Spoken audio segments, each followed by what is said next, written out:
El Níger es un río obstinado y suicida. Nace en las montañas de Guinea-Conakry y en vez de lanzarse hacia el mar, como hacen todos los ríos, toma el camino del desierto. Parece optar por un destino propio, errático, desafiante con las leyes de la gravedad y la geografía.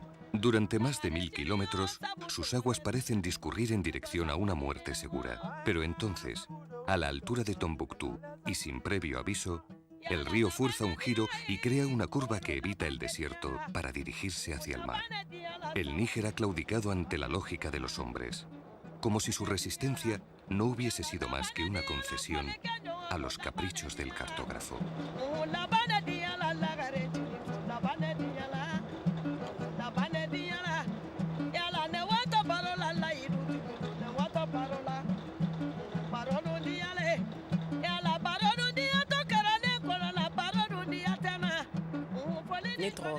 Me llamo Fanta Diallo, tengo 21 años y soy estudiante de primer curso de Derecho en la Escuela Nacional de Administración. Mi sueño es ir a estudiar a Francia el próximo año. Para poder pagarme los estudios, me dedico al comercio entre Bamako y Tombuctú. Estoy tratando de conseguir una beca, pero no es fácil porque suelen concedérselas a los hijos de la gente del gobierno.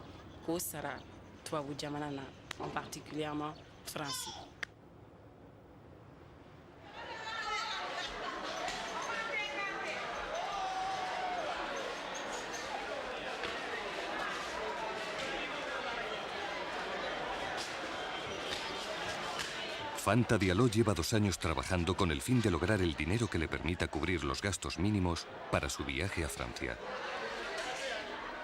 Durante la temporada de lluvias, el río Níger adquiere el caudal necesario como para que las grandes barcazas suban y bajen entre Tombuctú y Bamako con regularidad. En ese tiempo, unos 4 meses, Fanta realiza entre 8 y 10 viajes cuyos beneficios, al finalizar esta temporada, deben dejarle una cantidad suficiente como para cubrir los primeros gastos.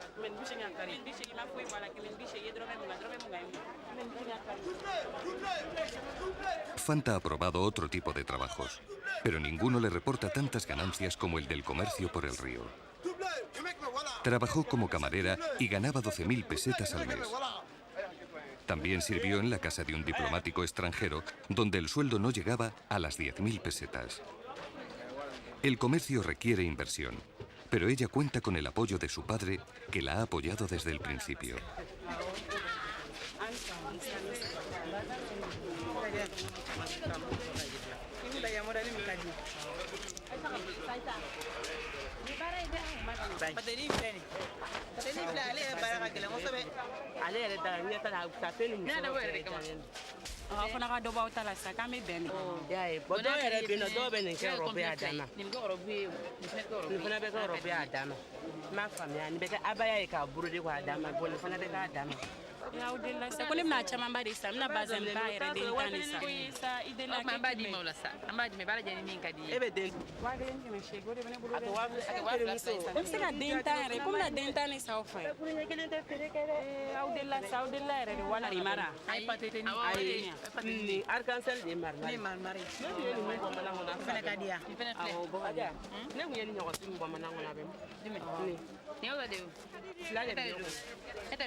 Me suelo levantar muy pronto, al amanecer.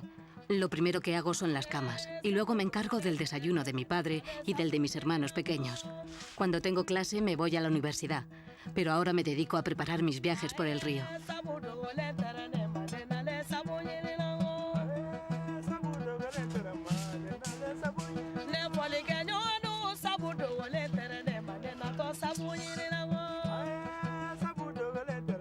La familia de Fanta está compuesta por ella, su padre, 2 hermanos mayores que ya están casados, 3 más pequeños y las 2 mujeres de su padre.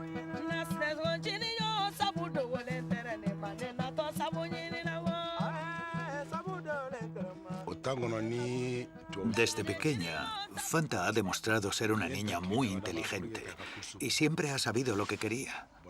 Yo nunca he tenido medios para darle una educación en el extranjero, pero ella está luchando por conseguirlo y estoy seguro de que lo logrará. Cuando estaba en el colegio y traía sus calificaciones, nunca dejaba de ser la primera o la segunda de la clase. Debo sacrificarme para que siga estando entre las mejores.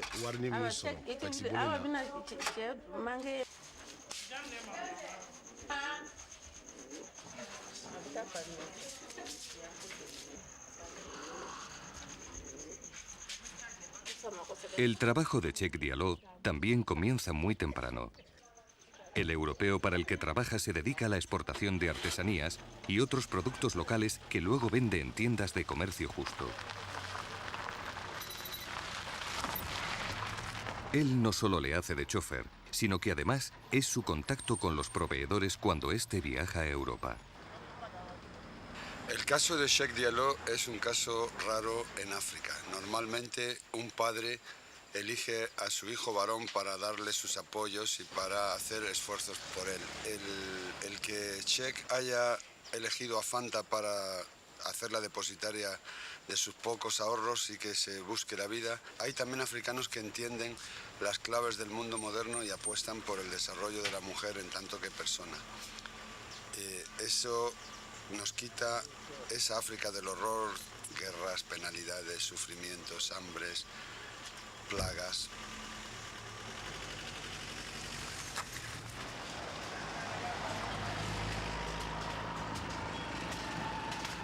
En Bamako, el mercado del reciclaje ocupa una extensión equiparable a 5 campos de fútbol.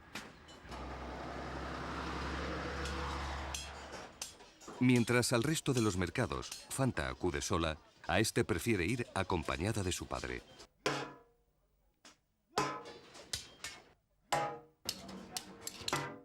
El reciclaje es un invento africano. En el mundo industrializado es un recurso, en África una necesidad.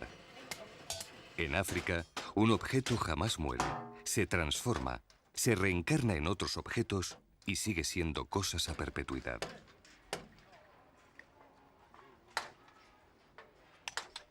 Un coche, por ejemplo, solo termina en el mercado de reciclaje de Bamako después de haber cumplido su juventud y madurez en alguna ruidosa ciudad europea.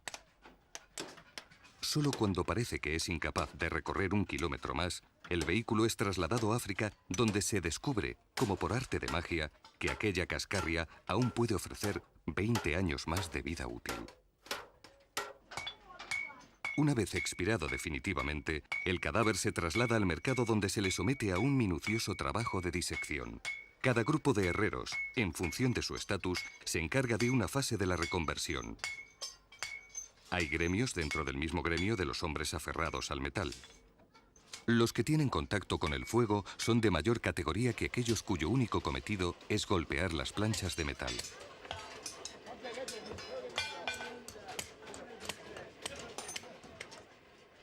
Los que trabajan con piezas de cobre o metales pesados están mejor considerados que los que lo hacen con la hojalata.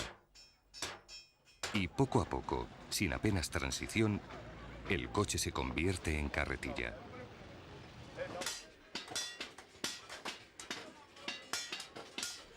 El producto estrella en el mercado de Tombuctú es el hornillo de carbón que reciclan a partir de latas de conserva y restos de las puertas de los grandes camiones que terminan sus días por las carreteras malienses. Por uno de ellos, Fanta puede sacar en el norte el triple de lo que pagó en Bamako.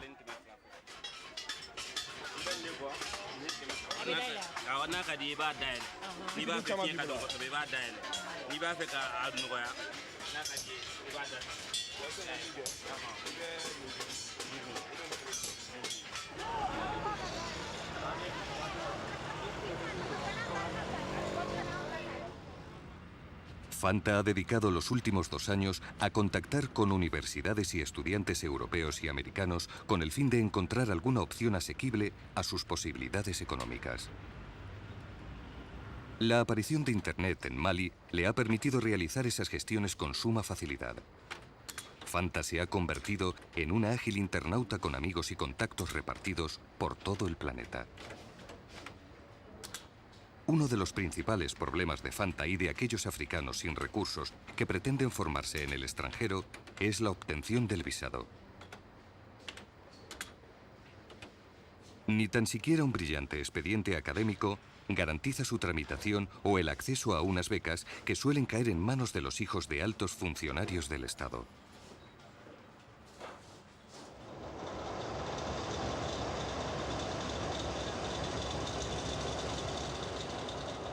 El Kankan Musa es uno de los 3 barcos que, llegada la temporada de lluvias, recorren el río Níger comunicando las ciudades de Bamako y Gao. Entre medias los barcos van parando en Ségou, en Mopti, en Tombuctú y en decenas de pequeñas aldeas ribereñas donde suben y bajan pasajeros y mercancía. La aparición de estas grandes barcazas traídas desde Europa se remonta a los tiempos de la colonia y está relacionado con la construcción de la vía férrea que une Dakar con Bamako. La intención del gobierno colonial francés era unir la cuenca del Níger con el Océano Atlántico, permitir que el comercio y el correo fluyera con regularidad entre Europa y las cálidas tierras del interior de África Occidental.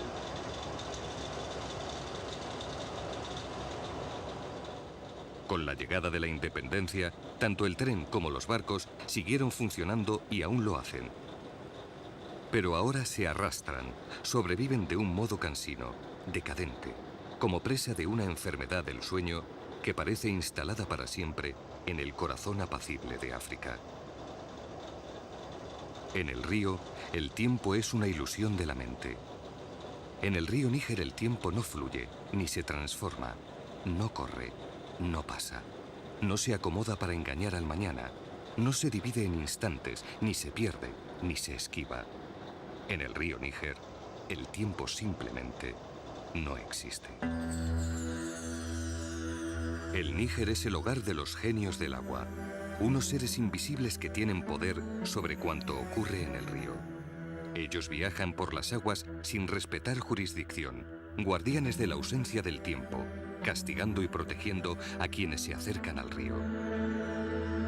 Los genios son poseedores de un conocimiento que abarca las ciencias de la tierra y las ciencias del agua, las propiedades medicinales de las plantas, los movimientos de los astros, las pasiones que mueven al hombre y las luchas internas de los dioses. Son los dueños de la llave que da entrada a la ciencia de la vida en el río y la inviolable relación que une a este con el resto de los mundos siempre presentes. Porque en el río no hay pasado ni futuro, sino un ahora perpetuo que se repite eternamente bajo el gobierno de los genios.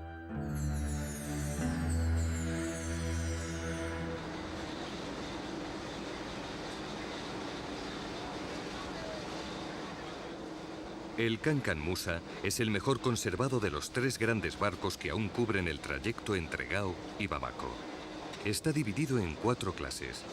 La primera con camarotes dobles, la segunda y la tercera con camarotes múltiples y una cuarta categoría en la que los pasajeros hacen su vida sobre la cubierta compartiendo el espacio con la carga.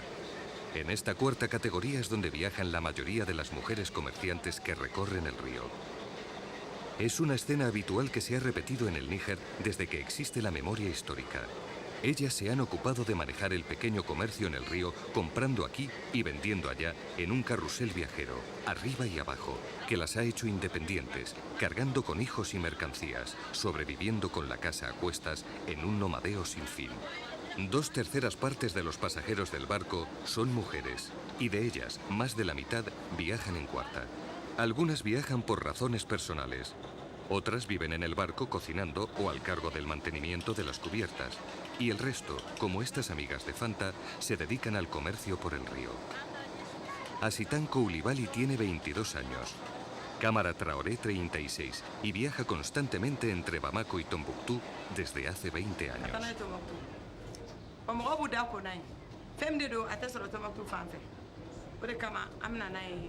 Esto es un palillo de dientes. La gente lo usa para cuidarse la boca. Viene de un árbol imposible de encontrar en Tombuctú. Por eso lo llevamos allí para venderlo. Sirve para limpiarse los dientes y además huele bien. Esto es mandioca. También es imposible de encontrar en Tombuctú. Se puede comer tanto cruda como cocida.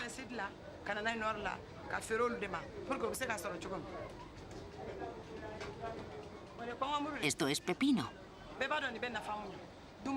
Todo el mundo conoce sus propiedades nutritivas.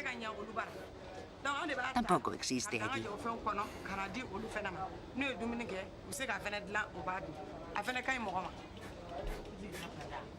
Este es el zabán.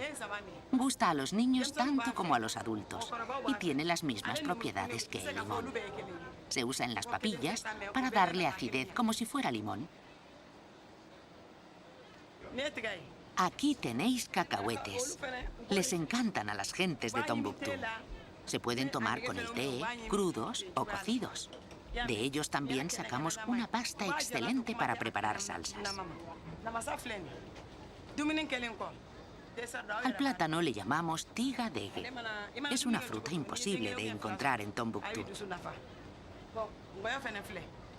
Aquí está la berenjena, que todas las tribus de Mali usan en la cocina, y todos la llaman con el mismo nombre, engollo.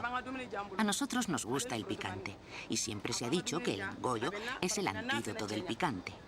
En cuanto al carbón, es para los viajeros, que se hacen ellos mismos la comida, así como para los que preparan el té.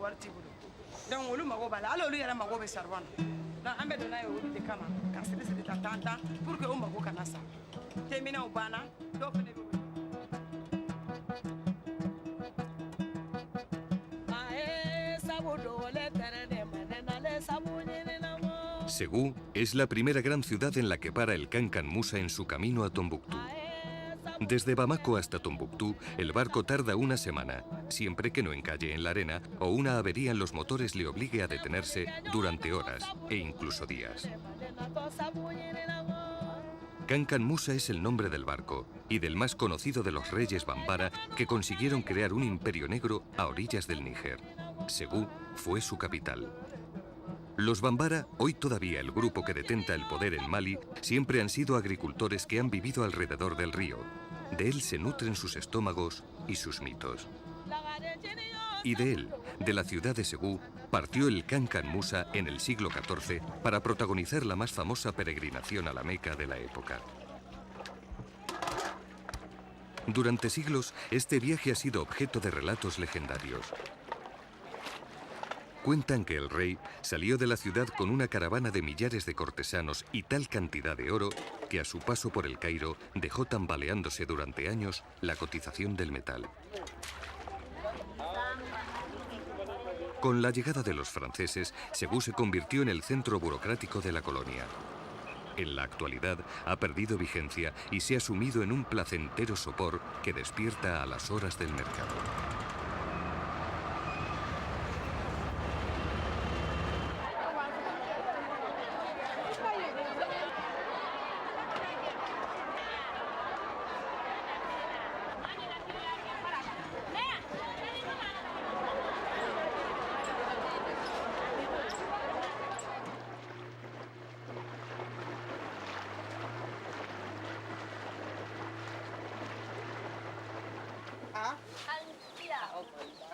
Cerca de Segú se encuentra la aldea de Kolababú.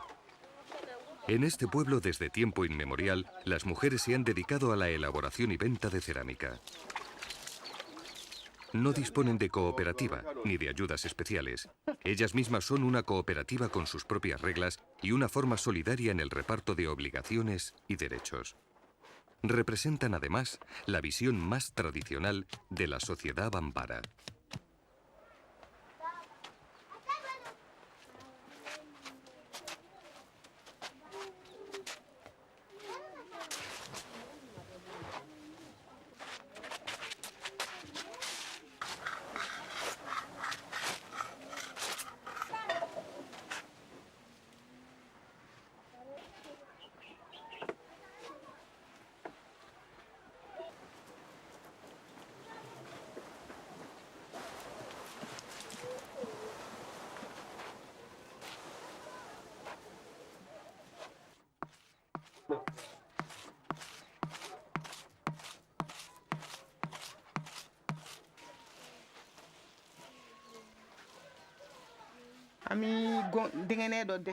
Para trabajar la cerámica hay que ir a por la arcilla al campo. Es una arcilla especial que sacamos de una fosa. La mezclamos con un poco de heno, con trozos de viejos cacharros machacados y con agua.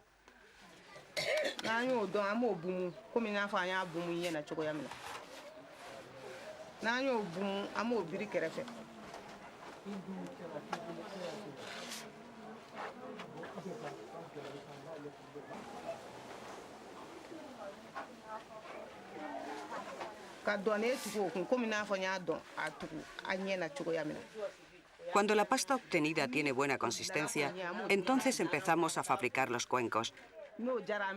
Para eso tenemos moldes de distintas formas y tamaños que nos permiten fabricar los cuencos con las formas que deseamos. Es un trabajo agotador y no da mucho dinero. Una vez secas, las cubrimos con un líquido hecho a base de arcilla mezclada con agua y un tinte rojo. Luego efectuamos la cocción.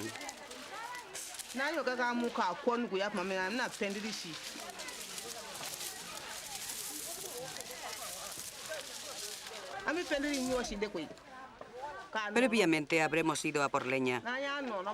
La recogemos muy lejos de la aldea. La llevamos en la cabeza. Añadimos también hierba seca para que prenda el fuego.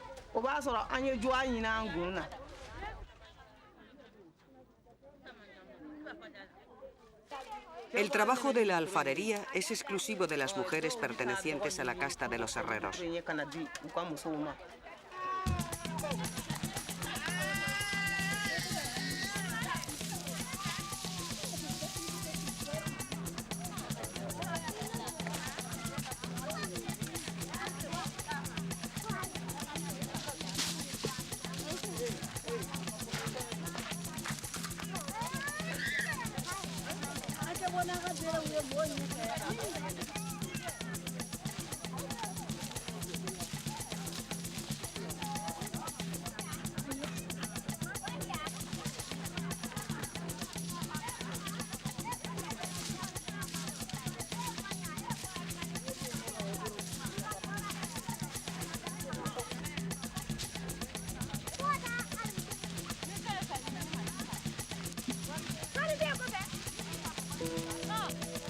La casta de los herreros es una casta muy especial en la sociedad bambara y en la mayoría de las sociedades tradicionales africanas. Ellos eran los poseedores de los secretos del hierro y el fuego. Una especie de magos con poderes para moldear a su gusto las armas y los instrumentos de labranza. Tanto los herreros como sus mujeres eran y aún son considerados una casta impura, pero temida y respetada. Fieles guardianes de los pilares de la tradición.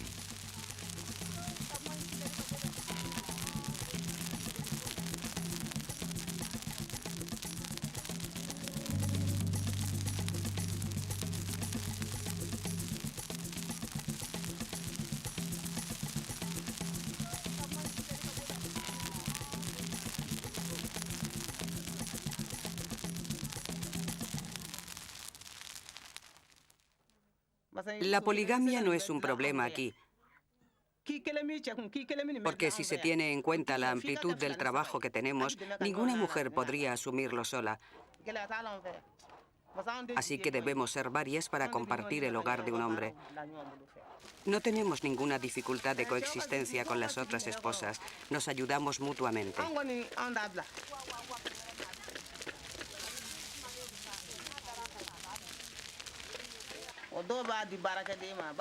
No estoy en contra de la ablación de las niñas. Incluso mañana, si naciera una niña en nuestra aldea, se le practicaría la ablación. No hay ningún mal en ello, al contrario. Es una tradición que ya existía desde antes que yo existiera. ¿Por qué dejarla si no hay ningún problema?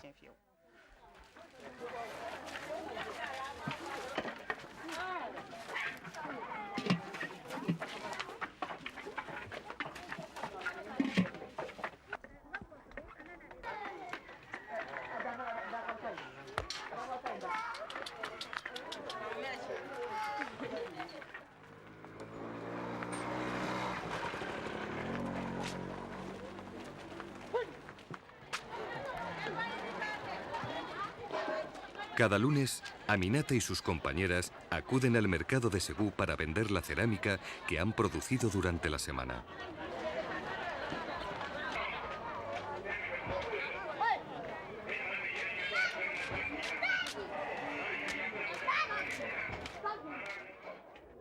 Nos dividimos en 4 grupos para el trabajo de la alfarería, porque somos muy numerosas para formar un solo grupo.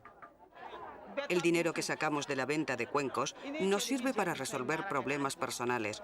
También ayudamos a miembros del grupo más necesitado. No tenemos cuenta de ahorro para guardar el dinero.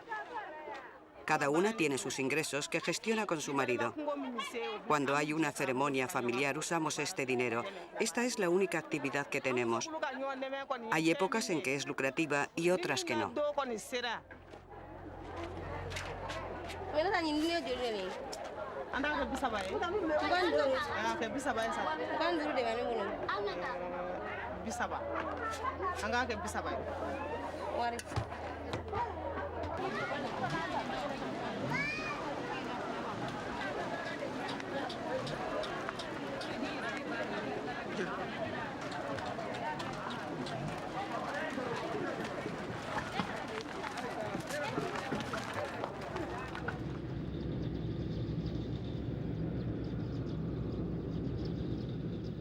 ¿Los derechos de las mujeres?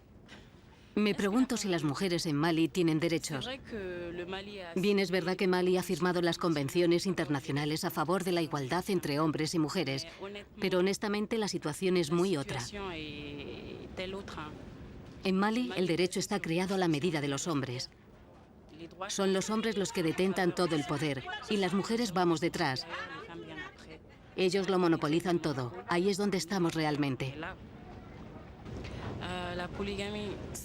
Es cierto que la poligamia es una realidad africana, pero personalmente yo nunca he estado a favor de la poligamia.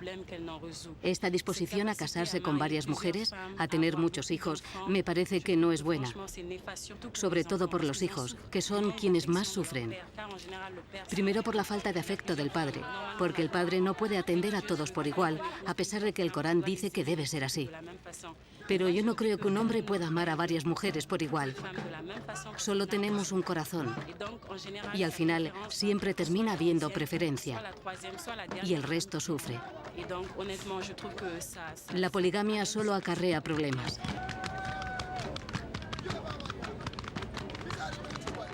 La escisión ha sido desde siempre un tema tabú. Los europeos piensan que es una costumbre bárbara.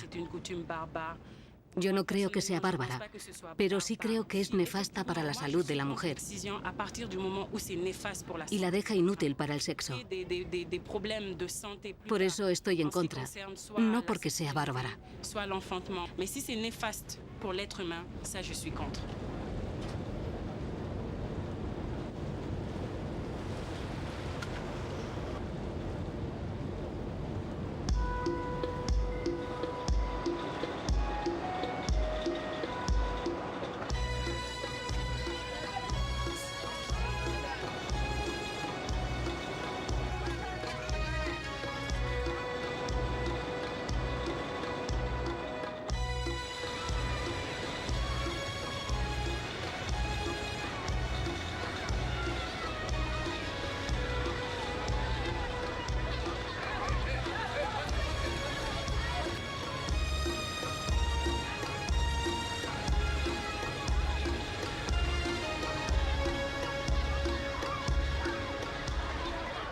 Las mujeres que comercian en el río no venden la totalidad de su mercancía en Tombuctú, sino que por el camino van vendiendo parte de lo que compraron en Bamako y a su vez van comprando otros productos que ofrecen más adelante o de regreso.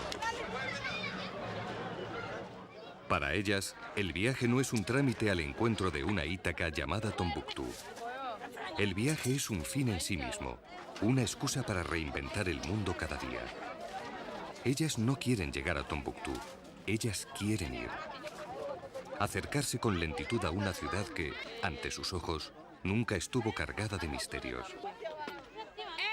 Para las mujeres comerciantes del río, Tombuctú no es más que lo que siempre ha sido.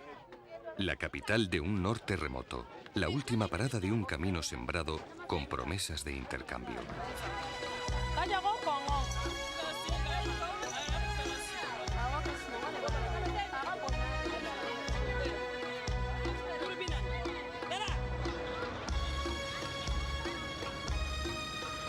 En la mente de quien nunca estuvo en Tombuctú, la ciudad no era un lugar, sino una idea.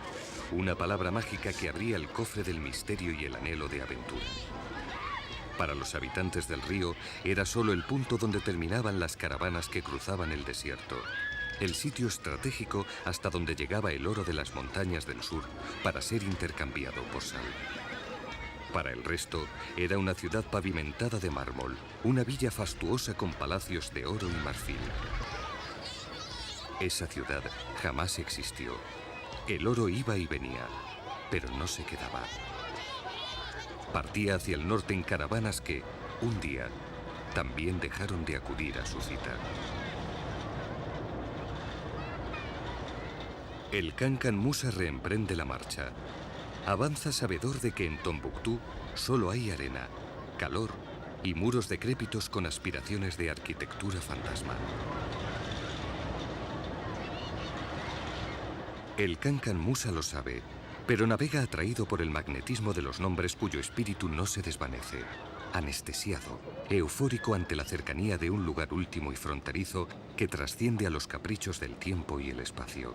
Un lugar que lleva 3 siglos muriéndose, pero aguanta sostenido por una extraña fuerza que le insufla la necesidad de existir. Me llamo Mahaman Traoré y soy piloto desde hace 32 años. El gran problema que tenemos con el barco es que no hay repuestos. Para que este trabajo no fuese tan duro, necesitaríamos disponer de nuevos aparatos o de piezas de recambio. Para guiarnos no contamos con más ayuda que nuestro instinto y nuestra experiencia. Los enarenamientos son constantes. No tenemos sonar ni nada que nos permita saber cuándo hay poca profundidad. Si pudiéramos quitar arena del río o se construyese el pantano de Tosaye, podríamos trabajar al menos 6 meses.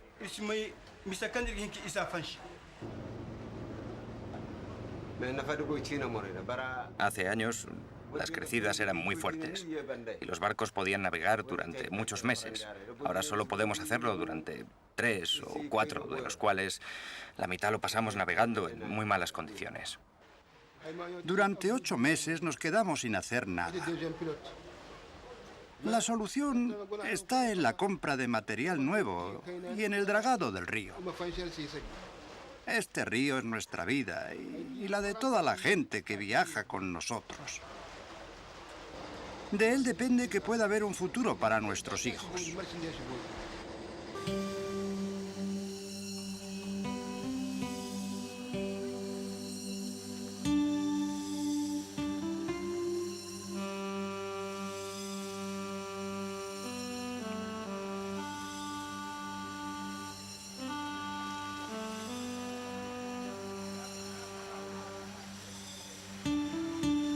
Mopti es el símbolo maliense de los nuevos tiempos, destartalada y vital. Antes de la colonia no era más que una pequeña aldea de pescadores bozo sin ninguna importancia en comparación con la grandeza de Yené o Tombuctú. Los franceses, para restar poder a los jefes locales de esas 2 ciudades y aprovechando su posición en el río, a medio camino entre Bamako y Gao, se inventaron Mopti. Construyeron la dársena y los muelles para convertirla en el puerto más importante del río.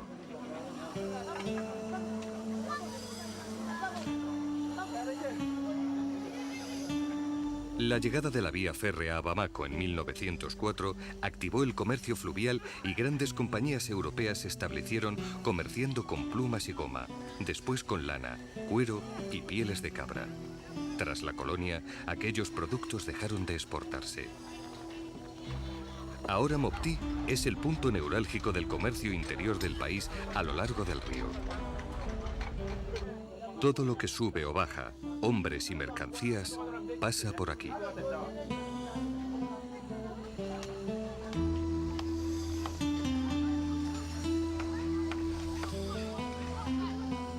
La ciudad se desarrolla día a día. Actualmente se acerca a los 800.000 habitantes y sigue creciendo en un goteo continuo de gentes que abandonan las zonas rurales huyendo de las sequías, las inundaciones o las plagas. buscan un trabajo en cualquiera de los nuevos oficios que prometen las ciudades. En el puerto, la actividad es frenética. Hay un edificio en Mopti al que llaman mercado, pero no lo necesitan. La ciudad entera es un gran mercado al servicio de cuanto entra y sale de la rada, donde atracan las grandes canoas a las que llaman pinazas.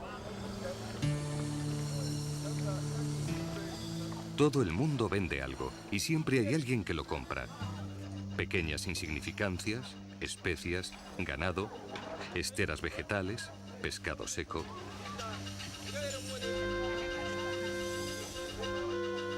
El intercambio es constante y fluido.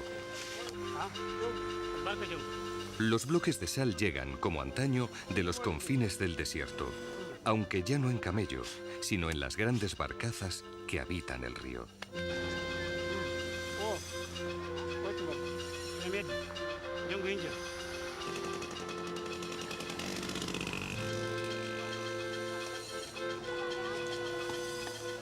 En Mopti, el día avanza cargado de sudores. El sudor de quienes aterrizan fugazmente y el de quienes trasiegan por el puerto, fardo arriba, fardo abajo.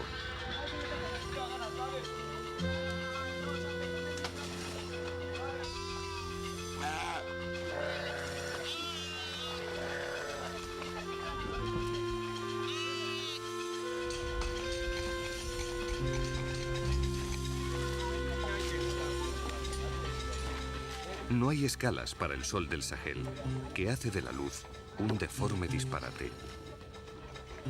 La tarde, en cambio, se acerca sin prepotencia, jugando con los colores del ocaso de una manera antigua.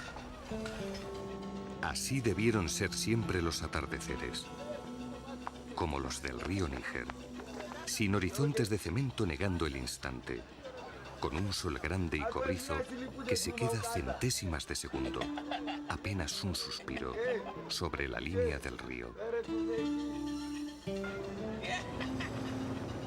Cerca de Mopti y a lo largo de la curva del Níger viven los Bozo, pescadores tradicionales del río.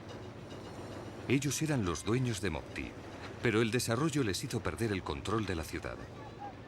Primero llegaron los franceses, luego los peúl sedentarizados, luego dogones que bajaron de la montaña, más tarde los esclavos vela liberados por los tuareg y los propios tuareg. Se unieron a ellos grupos songhai y bambara, mezclándose todos en un alarde de promiscuidad étnica desconocida hasta ese momento. Los Bozo quedaron relegados a las riberas del río.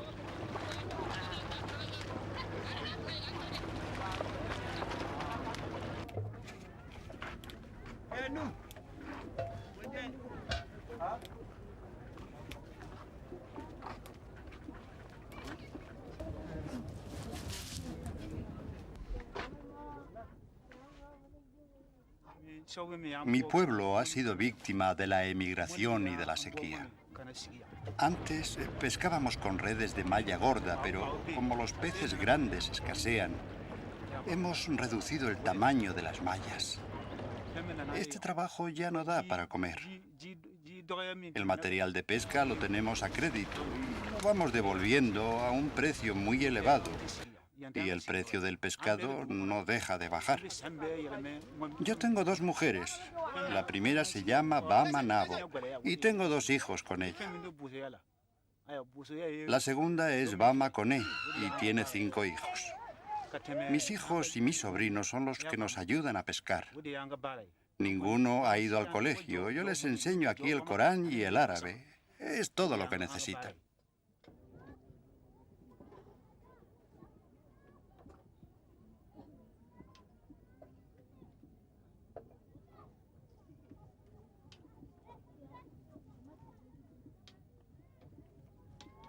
El avance de la modernidad en el Níger es muy lento, pero implacable.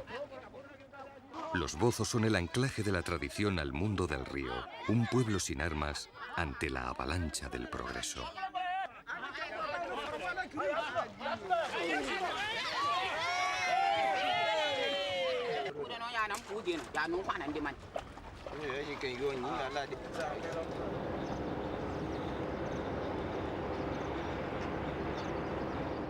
Los Peul del Níger, en cambio, sí han sabido adaptarse mejor a los retos de la modernidad. Los Peul han sido históricamente los ganaderos nómadas de África Occidental. Más de 6 millones de individuos diseminados desde Senegal hasta el Chad, siempre a la búsqueda de nuevos pastos con los que alimentar a los animales. La sequía de los años 70 y 80 diezmaron a los Peul como a ningún otro grupo de cuantos habitan el Níger. Murieron varios millones de cabezas de ganado y de entre los supervivientes, muchos de ellos se vieron obligados a sedentarizarse en pueblos a orillas del río.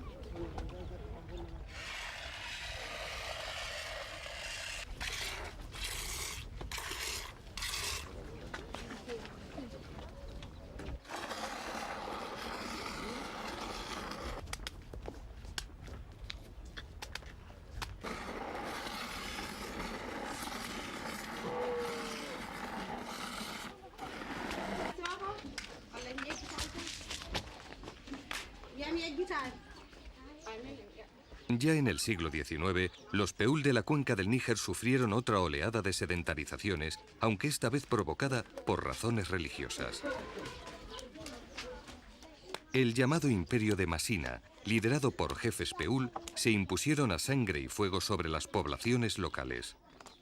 Ondeaban la bandera del Islam en un territorio tradicionalmente animista, gobernado por los genios del río que, poco a poco, fueron aceptando compartir con un dios extranjero su ascendencia sobre los hombres que habitaban las aguas.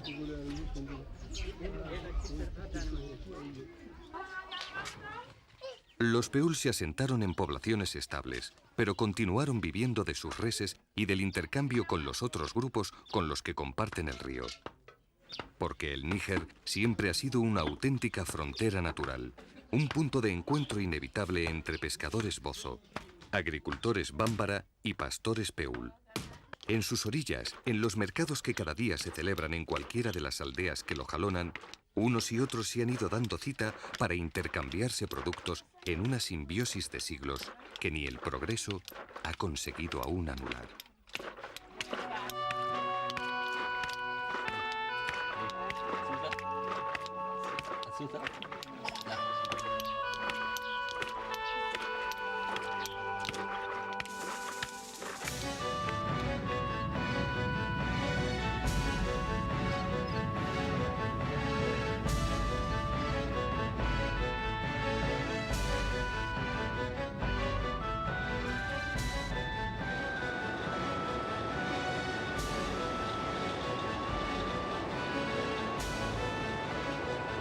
En la parte más alta del barco se sitúa el bar comedor, la zona noble a la que solo pueden acceder aquellos que disponen de camarote.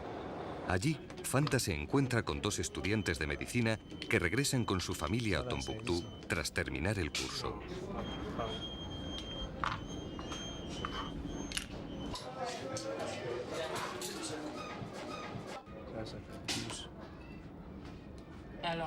¿Cómo os ha ido este año la universidad? Ha habido muchos problemas, como todos los años, tú ya sabes. La gente se pone en huelga cada 2 por 3.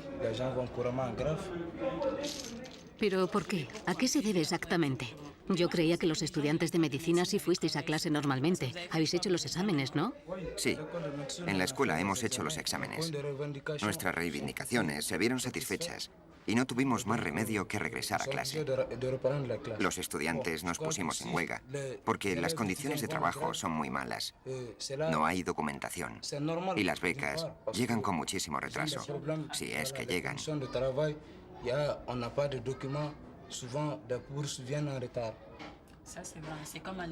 Sí, en mi facultad pasa lo mismo. En primero somos 4.000 estudiantes en aulas muy pequeñas y los profesores faltan continuamente. Entre huelgas de estudiantes y ausencias de profesores, no hemos tenido ni la mitad de las clases. Hay que cambiar todo el sistema, no solo nuestra escuela.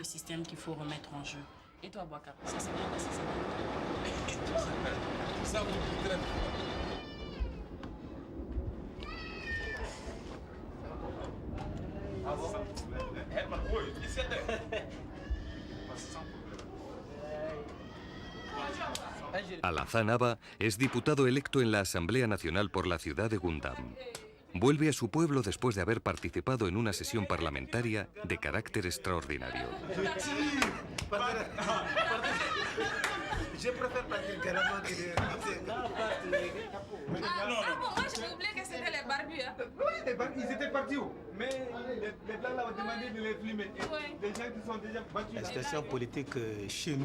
Creo que nuestra situación política va muy bien. Hemos adquirido un gran nivel de democracia.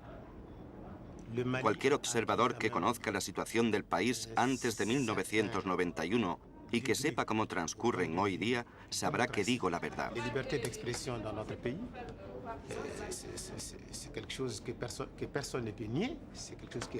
La libertad de expresión es algo que nadie puede negar. Vea la proliferación de las radios llamadas libres. Están por todos los sitios, tanto en Bamako como en el interior del país.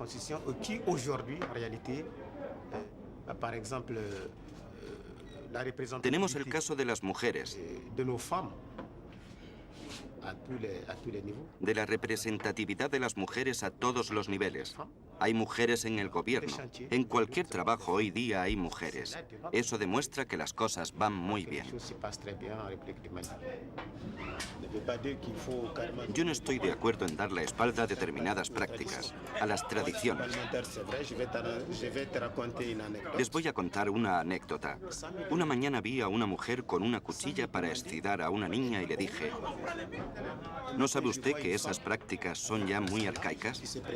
Ella me respondió que eso era un asunto de mujeres y que un hombre no debía mezclarse.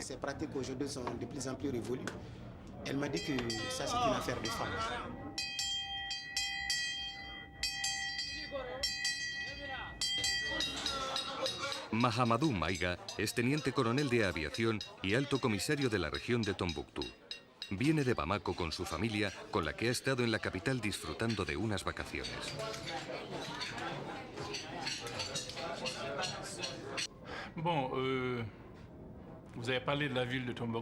Todo el mundo sabe que Tombuctú es una ciudad mítica, pero pocos conocen las dificultades que atraviesa para lograr sobrevivir.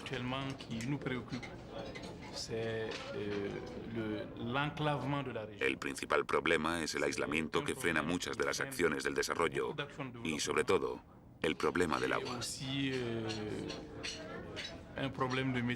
Los canales del río ya no llegan a la ciudad y es muy difícil conseguir agua potable para los humanos y para los animales.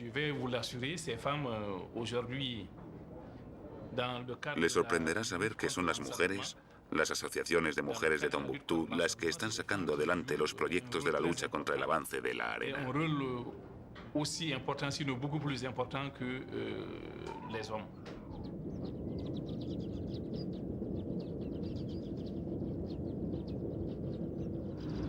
El Kankan Musa avanza con una lentitud devoradora de piedras, con el apetito abierto a la brisa tórrida del desierto que se va adueñando metro a metro del paisaje.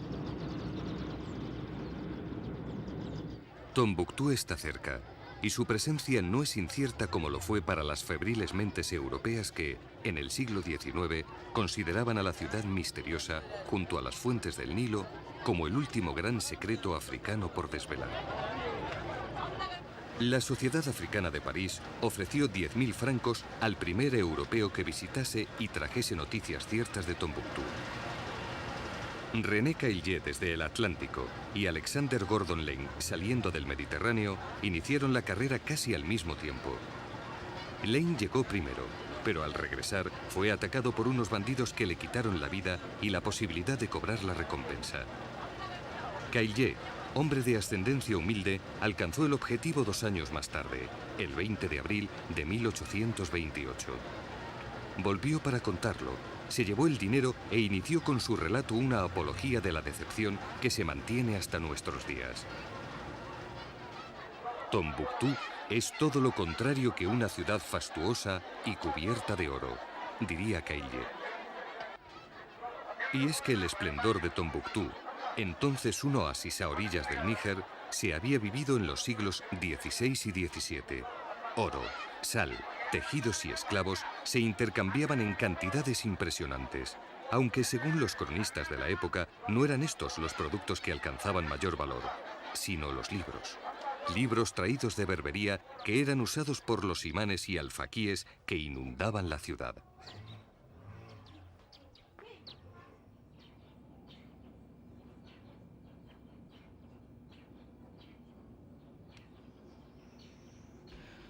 La misión de este centro es, en primer lugar, reunir, explotar, conservar y difundir los manuscritos antiguos.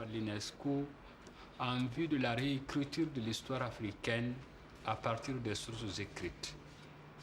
Este centro fue concebido por la UNESCO con el fin de conservar manuscritos antiguos del área del Níger. Actualmente hemos clasificado 15.000 manuscritos, pero contamos con más de 100.000 ejemplares que beben de todas las fuentes del saber. Música, economía, ciencias islámicas, poesía, literatura árabe. Poseemos correspondencia en lengua árabe entre comerciantes instalados en Tombuctú y otros del Magreb. Contiene informaciones importantes sobre el precio de las mercancías, los esclavos, el oro, el papel. El papel, sobre todo, que en esa época era una mercancía buscadísima. En Tombuctú, hacia el siglo XVI, había 250.000 habitantes y una cuarta parte eran estudiantes que usaban pergamino en piel de gacela. Khalil Touré es uno de los líderes de la comunidad Arma de Tombuctú. Los Arma son los descendientes del ejército granadino que, al servicio del rey de Marruecos, invadió la curva del Níger a finales del siglo XVI. Desde entonces, han sido los verdaderos aristócratas de Tombuctú. La ciudad de Tombuctú, tras muchos años de sequía, está conociendo grandes dificultades. Se podría decir que peligra su supervivencia. Sufre por la falta de transporte, por el aislamiento. Es la región más aislada de la República de Mali. Si de verdad hubiese comunicaciones, si hubiese carreteras, la economía se restablecería y sería posible decir que Tombuctú seguirá viva un siglo más. Ahora solo tenemos el avión que llega un par de veces por semana y las barcazas del río. Ese es el único comercio que podemos realizar. Pero estamos luchando, poniendo en práctica proyectos para recuperar el agua y fortalecer los caminos, luchando para que no muera Tombuctú.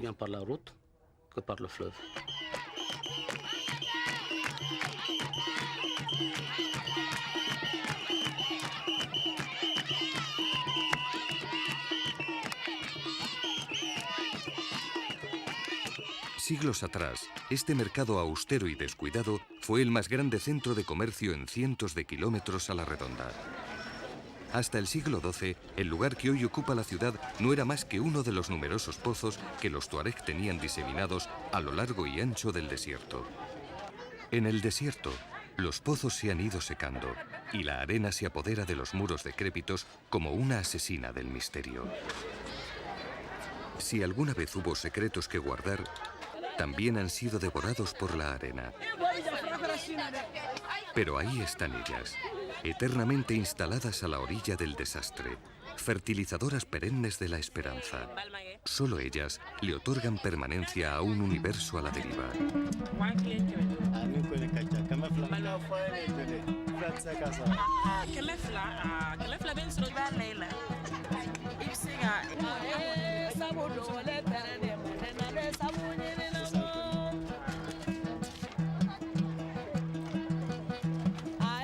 Ellas, las mujeres del Sahel, las mujeres comerciantes del Níger, son los verdaderos genios del río.